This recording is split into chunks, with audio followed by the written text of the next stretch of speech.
हाँ, सभी मित्रों को नमस्कार। और भारतीय जनता पार्टी की उत्तर प्रदेश के पंचायत चुनाव में हुई बम्पर जीत की सभी भारतीय जनता पार्टी के कार्यकर्ताओं को हार्दिक बधाई। और प्रधानमंत्री जी, मुख्यमंत्री जी, प्रदेश अध्यक्ष जी और संगठन को भी बहुत बहुत बधाई, धन्यवाद। मतलब कि इसलिए कि अब लग गया कि 22 में भी आप ही लोग रहेंगे और प्रदेश की जनता का मान सम्मान बचा रहेगा। ये फाइनल हो गया कि अब भाजपा को रहना है। दूसरी चीज कि अब विपक्षी पार्टियों का फ्रस्ट्रेशन बढ़ता जा रहा है, जिसमें विशेष रूप से मैं अपनी समाजवादी पार्टी का जिक्र करना चाहूँगा कि ये अभी एकदम भारतीय जनता पार्टी में भीषण हमलावर हो रहे हैं। भीषण मतलब टीवी पे, डिबेट में, बस इतने में, और कहीं सड़क पे नहीं। सड़क पे अब ये नहीं करते। इनकी पुरानी जनरेशन इस जनरेशन से ज़्यादा संघर्षशील थी, मुझे ऐसा लगता है। खैर, और पंचायत चुनाव में भारतीय जनता पार्टी के ऊपर गुंडागर्दी का आरोप लगा रहे हैं। अब हंसी आती कि समाजवादी पार्टी किसी दूसरे को गुंडा कहे, जिसको कहते हैं सूप बोले तो बोले, चलनियों बोले जेके 72 छेद। तो वही वाला हाल है कि अब समाजवादी पार्टी गुंडाई का आरोप लगा रही है। और गुंडई के जितने कीर्तिमान उत्तर प्रदेश में समाजवादी पार्टी के शासनकाल में हुए, गिनीज बुक में इनका नाम जाना चाहिए था, जितने इन्होंने कांड किए। इनके शासनकाल में हाई कोर्ट को अदालतों के ऊपर हमला हुआ। इनके शासनकाल में पत्रकारों पर हमला हुआ। इनके शासनकाल में हाकरों को, जो गरीब हाकर जो पेपर बेचता था, उसके बंडल बंडल जला दिए जाते थे। इन्होंने सर्वाधिक, सबसे बड़ा, अयोध्या में गोलियां चलवाई। इन्होंने स्टेट गेस्ट हाउस कांड, मायावती को खुलेआम मारने, मतलब इससे बड़ा खुला नंगा नाच क्या हो सकता है कि मायावती जी को मारने का पूरा प्रयास किया, बच गई। आपसे ज्यादा अराजकता का वर्ल्ड रिकॉर्ड किसी ने आज तक बनाया नहीं। अबू आजमी, मुख्तार और रमाकांत जैसे आपके पार्टी में मंचों पे सुशोभित रहते थे। आपकी पार्टी कभी भी नैतिक मूल्य क्या होता है ये शब्द जानती ही नहीं है। और ये सच पूछिए तो आपके अंदर संघर्ष करने की मादा खत्म है। आप अब एक क्षेत्रीय दल, वही सैफई में जहां नाच होता है, वहीं तक सीमित रह गई है। और आप अनावश्यक टीवी पे, और भदौरिया को मत भेजा के तो और सर खा जाता है। तो दुनिया में गुंडई, किसी भी राजनीतिक दल के गुंडई के अगर कीर्तिमान देखे जाएंगे तो समाजवादी पार्टी टॉप पे रहेगी, और सेकंड नंबर पे कोई इस्लामिक आतंकवादी संगठन ही होगा उसके बाद सेकंड नंबर पे, या इन दोनों में फर्स्ट सेकंड हो सकता है कि कोई फर्स्ट सेकंड हो, इतना अंतर हो सकता है। और आपके विधायकों, सांसदों ने सदन में, विधानसभा के अंदर गुंडई की, मारपीट की, मतलब कोई ऐसा स्थान लोकतंत्र के चारों स्तंभों में कोई किसी को छोड़ा नहीं। मतलब विधानसभा में हाथापाई, लोकसभा में बवाल, मतलब जितना मर्यादा विहीन काम समाजवादी पार्टी ने सदन में, अदालतों में, सड़कों पे यकीनन कहीं नहीं होगा। खैर, उसके बाद आप अपने आप को समाजवादी बताते हैं, अपने आप को समाजवादी बताते हैं। पूरे घर भर की पार्टी है, कुनबे की एक पार्टी है। सैफई महोत्सव में प्रदेश की जनता का हजारों हजारों करोड़ों रुपए नाच गाने पे, हीरो हीरोइन के खर्चा होता है। आप समाजवादी हैं? बग्गी मानसिकता का आप परिचय देते हुए ब्रिटेन की महारानी की बग्गी मंगाते हैं।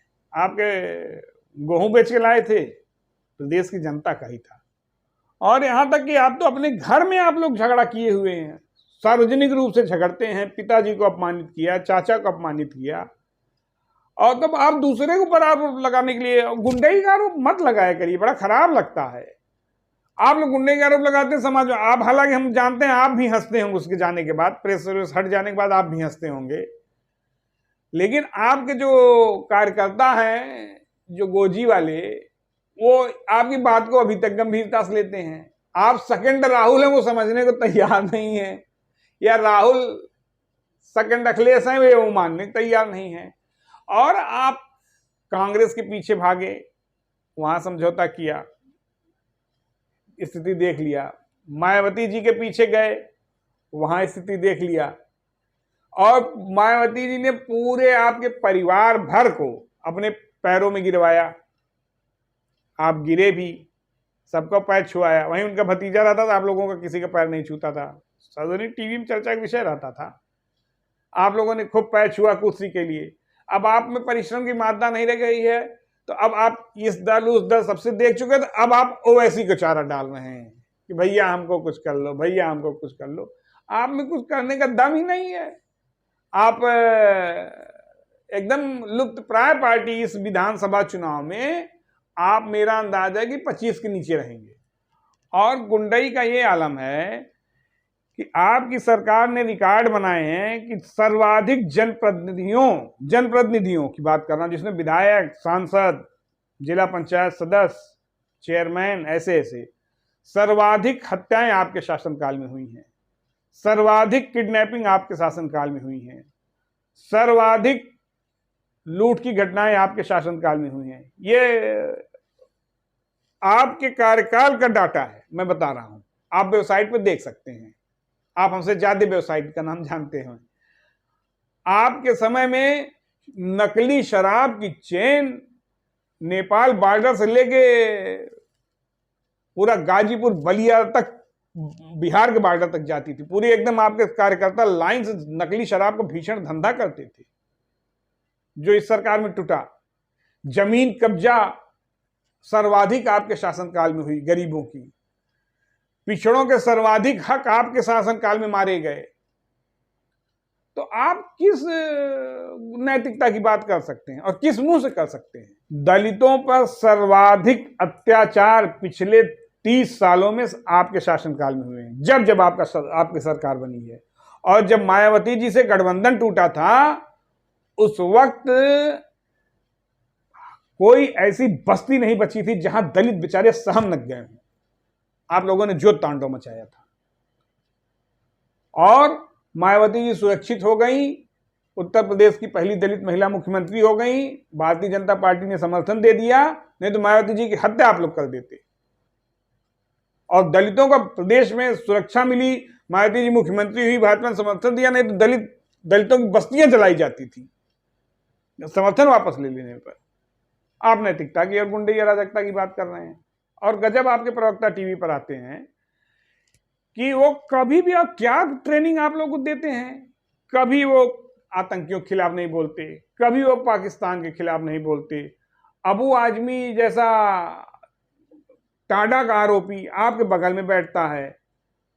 आप लोग कभी भी 370 पे बात होगी तो आप भाजपा, 35 पे बात होगी तो आप कहेंगे भाजपा। आप इतनी हिम्मत नहीं पड़ती आपकी बोलने की, डरते हैं आप लोग।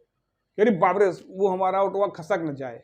और वो खिसक गया है। अखिलेश जी विश्वास मांगिए, चला गया। आप जिस तरह उनके पीछे पीछे टहल रहे हैं, चारा फेंक रहे हैं ओवैसी के, और एक छोटी, आपसे छोटी पार्टी वाला व्यक्ति आपको अपने पीछे टहला रहा, आप चारा फेंक रहे हैं, भैया आ जाओ, भैया आ जाओ। आप कभी कसाब के खिलाफ नहीं बोलते, आप कभी हाफिज सईद के खिलाफ आपकी पार्टी नहीं बोलती, आपकी पार्टी कभी आतंकी घटनाओं पर नहीं हाँ, जब इजराइल फिलिस्तीन पे हमला का प्रतिक्रिया जवाब दे रहे थे, तब आपकी पार्टी निकल आती है। अजीब है भाई।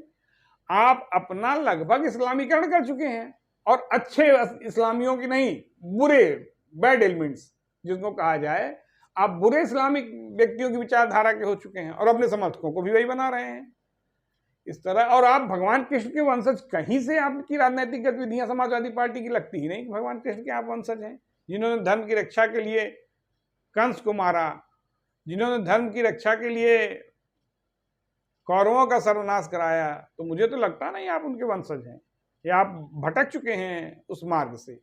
आपके विधायक, सांसद सदन में वंदे मातरम के खिलाफ उल्टा सीधा बोलते हैं, भारत माता के खिलाफ उल्टा सीधा बोलते हैं। आजम खान ने भारत माता को डायन तक कहा, आप लोग चुप रहते हैं। और सेकुलरिज्म के नाम पे कितना देश को बेचने का काम करिएगा। और ये पंचायत चुनाव आपकी वास्तविक स्थिति दर्शाता है। अब आप लोग कभी संघर्ष में नहीं, अब ये जाए वैसी समझौता अगर कर लिया, उसने दया की आप पे और समझौता कर लिया, तो 2 4 6 25 तक, 25-30 के बीच में आप रहेंगे, नहीं तो वो भी जा सकती है। और आपके नए समाजवादी कार्यकर्ताओं में विलासिता, गुंडई, लफंगई, इससे ज्यादा कुछ बचा नहीं। पुराने जो कुछ थे भ्रष्टाचार के मुद्दे तो नहीं कह सकता, वो थे उस भ्रष्टाचार में तब भी, लेकिन संघर्ष करने की मात्रा रही नहीं गई समाजवादी पार्टी, तथाकथित समाजवादी पार्टी के युवा पीढ़ी में।